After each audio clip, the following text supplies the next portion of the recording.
kind of a rocky moment, that what you're calling triumphant action. Yeah. Let me ask you, did you write the poems by hand with a pen or pencil? I write by hand always because it's a different process for me than if I'm using a computer. Right. Yeah. So you're actually moving your hand while this memory is active. Yes. And from my understanding of what you're saying, that movement is actually beneficial for the rewiring process. Absolutely. Yeah. I worked for 20 years as a volunteer grief counselor with children. And we had one rule, and the rule was they had to come in, sit in a circle, and say who died and what they died from. And that was it. And after that, we'd meet for an hour, and after that, they could do anything they wanted in the environment we had established for them, which was art, clay, face macking, sand tray, and this was the most popular selection, a steam room, which is basically a carpeted room with pillows and protection on the walls and ceiling and floor where they could rough and tumble for 20 minutes with each other. And the kids always chose that first.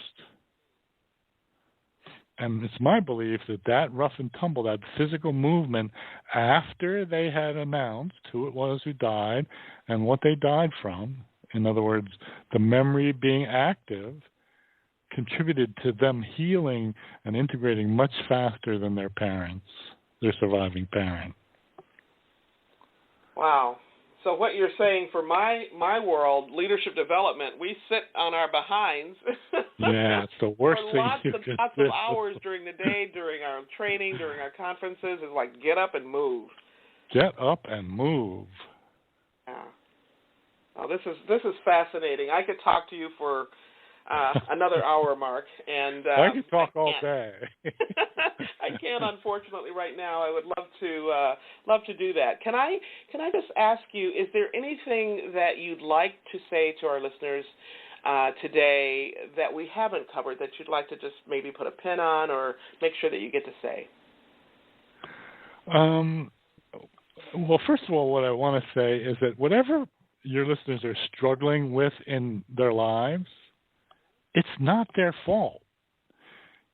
Our brains and our bodies are really vulnerable organs, and we don't understand how they both work for us, but also they work against us, right? It's not our fault, but that doesn't mean that we can't begin to, address whatever these vulnerabilities are and begin to do the work of trying to skillfully manage these structural and developmental challenges. I can give you a simple example from my life. I was basically a mute through high school. I didn't say a word in a single class. And it wasn't until my junior year in college that I actually began to speak aloud. And I realized that, this is a problem, and it's something that I'm going to have to learn to address, and that is overcoming my fear of public speaking, or I'm going to continue to have difficulty in important areas where I want to learn and grow. And so with practice and a lot of struggle and a lot of embarrassment and a lot of resourcing of the environment, I began to get increasingly comfortable. And, usually when I give a class, by the end of it, I get a standing ovation. People just really enjoy themselves. I'm not surprised. I've looked at your blog and I've read your posts. I mean, you write some amazing things. So tell us how, if people want to learn more about what you talk about, what you write about, what you teach about, Mark, how can they get in touch with you? Well, they can just go onto a search engine and type in Flowering Brain. Okay, Flowering Brain, and we have listeners all over the world, so I'm going to spell that out. It's Flower, like flower, Flowering Brain, INGBRAIN, all smushed together. Okay? Uh-huh. And my email address is the same, floweringbrain@gmail.com. Great. Yeah. And you're a writer, so have you written any books that you'd like to mention that connect to our... Well, I've got about a dozen books. Probably the ones that I feel are most helpful to people, even though it's a difficult practice. I've written a series of listening books, practices for people to actually do to become increasingly collaborative and skillful listeners, collaborative communicators and skillful listeners. And when you do that, when you actually become skillful, you powerfully impact your whole neural network, not just your auditory cortex. Any positive change you make in your network generalizes often. So one action is not, it multiplies, basically. Potentially, absolutely. Yeah, thank you. So you've written 6 books on listening, and you've also written something called the Fierce Listening Trilogy. Is that part of the 6? Well, that's what I'm talking about. Yeah. Okay. All right. I know that's how I first came to your work. And I loved that little book. It's like a little, book that you can fit into your hand, and each page you have a narrative, and you also practice at the bottom of it. Right. Yeah, something that you can start doing like today, right? And the reason, this is interesting, the reason those books came into being was because I taught graduate school aspiring psychology clinicians listening skills. And in the course of teaching them, I realized I'm not offering them anything concrete to actually do to improve your skills. Well, now I have. Now you have. Yeah. And they're books that you can take with you anywhere you go. I love it. Yeah, so they're little. They're about 100 pages, and they're 5 by 7. Thank you so much. Well, I want to thank you for being my guest today, Mark. You are amazing, and I've loved our conversation. I have just one question before we close up for today, and that is in your bio, I see that you were at Stanford, and you were part of a think tank there, and you talk about your work as being under deep cover as the maintenance man. So what does that mean? Well, basically, because my formal education was mostly learning things that I was interested in, I never really put together a coherent curriculum vitae. So I could never qualify to be a fellow at this think tank. So I found a way to get in the back door to hang out with Guggenheim and MacArthur Fellows and Nobel Prize winners and Rhodes Scholars and just the cream of the academic crop in behavioral science. Yes. All right. And I stayed there for 10 years. Wow. You must have had quite a cadre of people that you interacted with and came into contact with there. Absolutely astounding. Well, you are positively astounding as well. You have been so gracious. I remember reaching out to you to use some of your information from the listening book, and you were just responsive and gracious. And I just, again, thank you for being a guest on the show today, Mark. And would love to have you back as a guest sometime again, if you're open to doing that. Well, I told you that there's new research coming out that I'm pretty excited about. So, we can explore it further. All right. That sounds good. Well, thank you again. And I'm going to say goodbye reluctantly to Mark today. And thank you again, listeners, for joining in, for tuning in. Mark, thank you.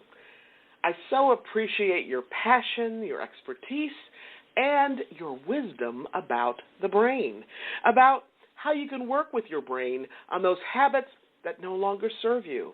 And, it's really about how we can change our lives. even as we are growing our brain, those, 86 billion cells? and it's all about growing new neural connections. I just so appreciate your expertise and your talent for making this very complex material so accessible so that you can serve others. Again, if you'd like to learn more about Mark's work, I know he'd be delighted to hear from you. You can connect with him on his blog site. It's called The Flowering Brain. Think flower, The Flowering Brain. You can also email him at floweringbrain@gmail.com. Flowering is FLOWERING, brain, B as in boy, BRAIN. So email him at floweringbrain@gmail.com or go to his blog site.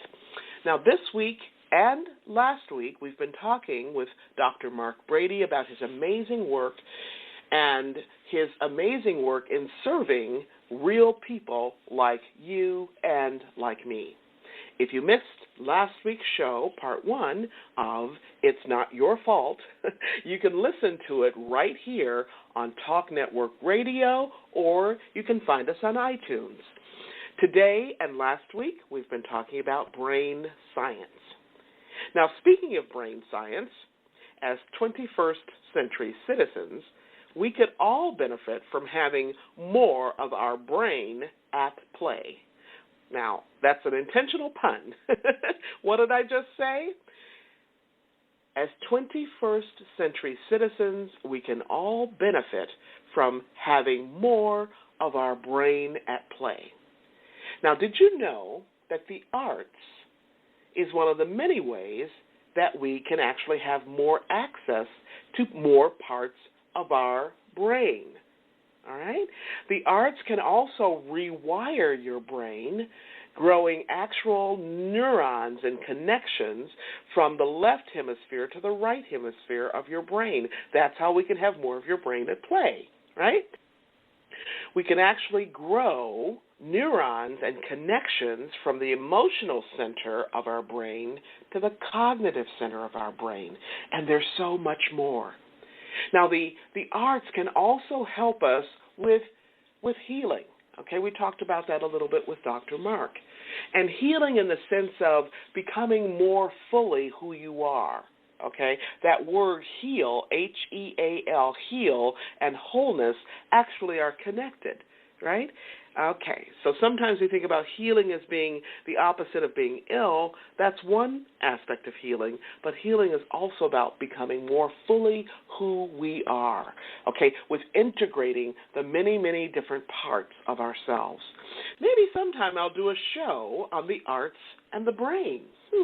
That sounds interesting, doesn't it? Or the arts and leadership. How leaders who understand and who draw on their artistry actually tap more of their capacity as human beings, and therefore more of their capacity as leaders. Because after all, I mean, you've heard me say this many, many times before, the task of the artist and the task of a leader, they're actually one and the same. And we're always leading ourselves. So don't, sit out there and say, well, I'm not a leader. She's not talking to me. Oh, yes, you are.